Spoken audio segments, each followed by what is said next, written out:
Hello everyone! Are you ready for your next challenge? You're gonna see me struggle here, but that's part of it. I want to show you what we're doing here. So we're going to draw two eyes today, and so there is some basic rules about.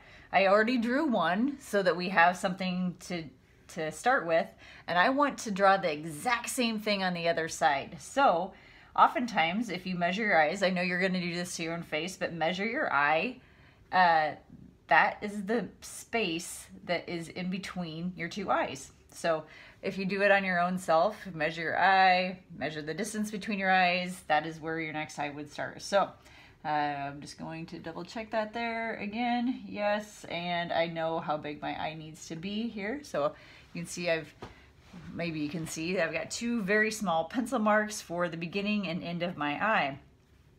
And in one of the lessons, we were talking about how to make things proportionate on both sides. That's a skill that takes a lot of practice. So what I'm going to try to do here is I'm kind of measuring up how I need to make my matching shape.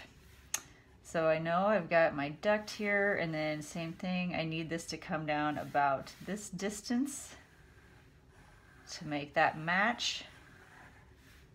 Try to get them as close as possible to the same shape and size.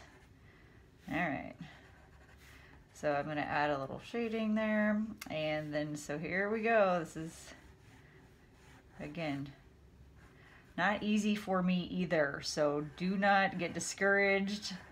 This takes a lot of practice to get these eyes to match the same shape. I've also got the center here again. So where do I put the highlight on this one? Do I put it on this side or do I put it on this side? Same place. The light source is coming from the same direction. So on this eye, we've got the light direction to the right of the pupil. It goes at the same place on this side. So make sure that that light is at the same place. Now what I will do is I'm going to start shadowing this thing, just like we have before. And if you remember, I want to make sure my pencil marks are all going towards the center of my eye. It's easiest to spin it around. I want to be careful I don't drag my hand through this other one. Again, I don't want to smear it. The only thing that should be touching my pencil on that, or touching the paper, is the pencil. I don't want my hand to touch and smear what I've already done. It happens. At the end, you'll end up getting an eraser out and cleaning up any smudges or marks that you accidentally touched. But try not to touch the pencil with it. I'm going to start making it look round by adding shading here on the colored part of the eye.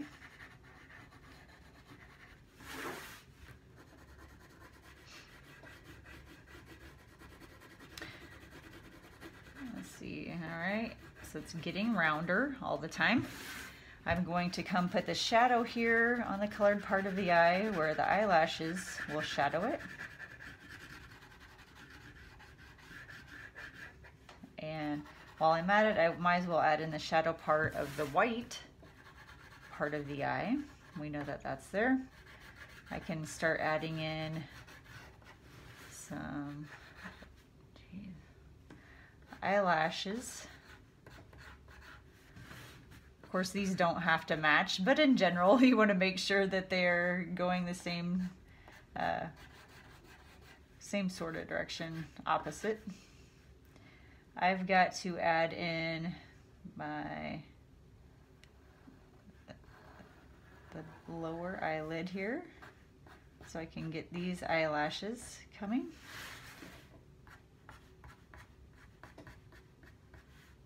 Got it. Okay. And can't forget the center part.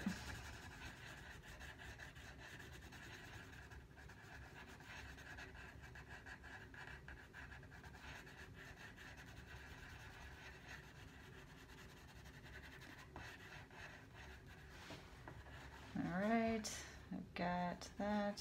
I'm going to make this a little rounder. Easy enough.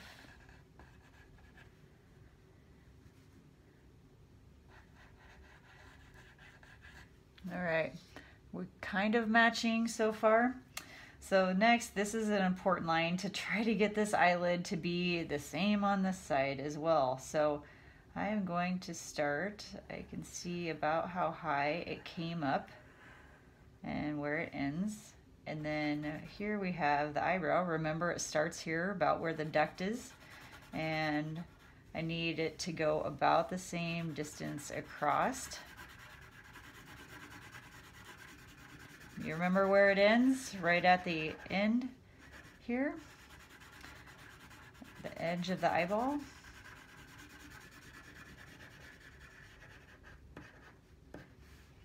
There we go. I would say two pretty good matching eyes. So do you want to continue on? So here's the next thing. So remember how we measured the eye? That is the distance between the eyes, and then you've got another one. So now if we take and measure the eye again, so we know that our center point, here, I'll just do some sketching here.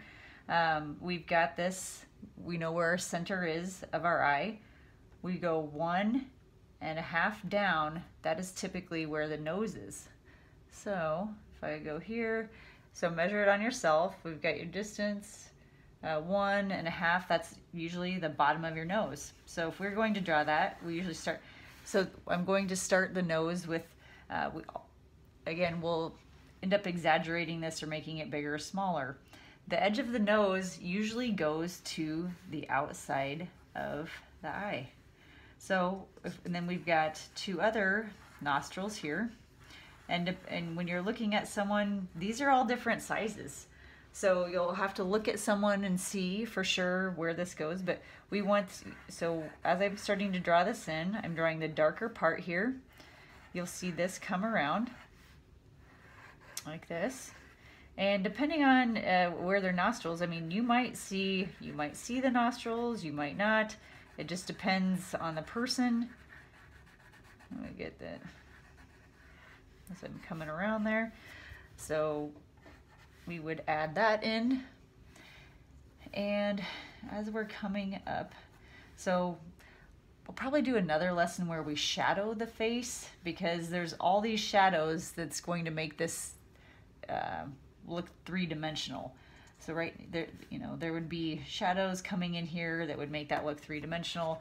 You'll end up wiping this out and like I said, shadowing in there. So let's do another rule of thumb. So if we know, again, start with the measurement of the eye, how big that is. 1.5 is how long the nose is. Then if we take and measure on ourselves, if we do basically two of those, so 1, 2, that is the middle of your lips. So that's generally where that starts. And if we're drawing the lips, we start with a circle here, and then we've got the big circle here. And so that's how you start drawing lips, okay? So we know we've got the center here, like this.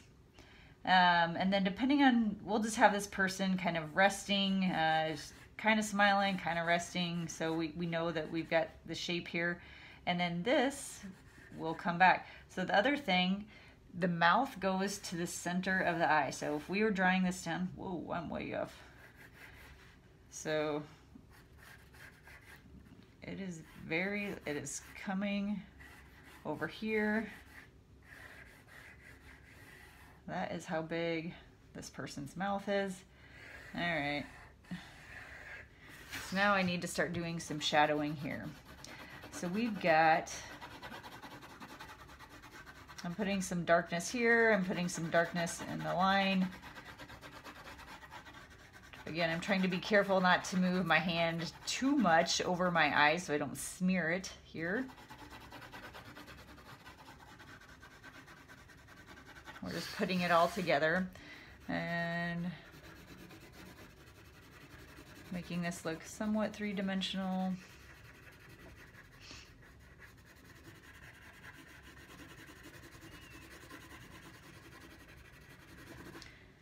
Okay, I should have turned my paper the other direction, because we would go down and figure out where her chin would be. So we know, again, if we take the measurement of the eye, we go 1.5 down. Basically 2 is the lips. Down here, again, you'd have to measure it on the person that you're drawing, but you're probably another eye down here. That's probably where the chin would be. So just keeping things proportionate. What you could also do when you're looking straight on at someone, the distance between their eye and here, it's usually a half. This distance, half of that is the side of their face. Okay, we'll see that coming in here. And then depending on the shape of the shape of the person, work on that proportion. She's got full, we could start drawing that down. So, all right, well, we've got some basic shapes. Like I said, it's, we would continue on with that.